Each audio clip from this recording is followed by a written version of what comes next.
tanana mampisava ny tahotra de ny fahasambarana tena miasa mamelona tonokalompianana tsara ilaina miretona ary indro izao ombanara mandrakariva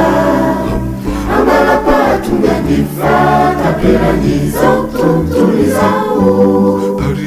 ary indro izao ombanara mandrakariva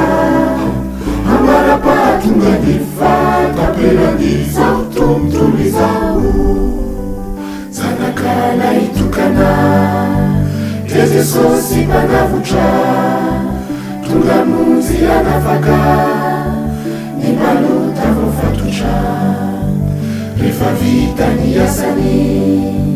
ka nandala mpianany mialono akarany izao ny teny napetrany ary indro izao ombanara mandrakariva ambarapatonga ny fataperan'izao tontolo izao ary indro izao ombanara mandrakariva ambarapatonga ny fataperan'izao tontolo izao hoantsika fiangonana zay nandray fiantsoana azakivy naketraka fa jesosy no antoka mahatoky andriamanitra ilaray tsy mivadika mahereza sy matanja anony asa fitoriana ary indro izao ombanara mandrakariva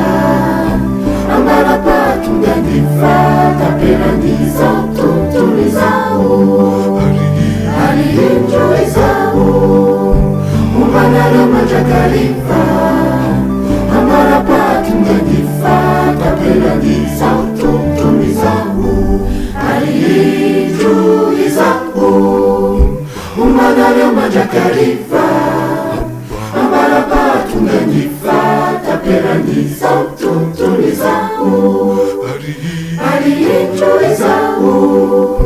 ombanara mandrakariva ambarapatonga ny fataperan'izao tontolo izao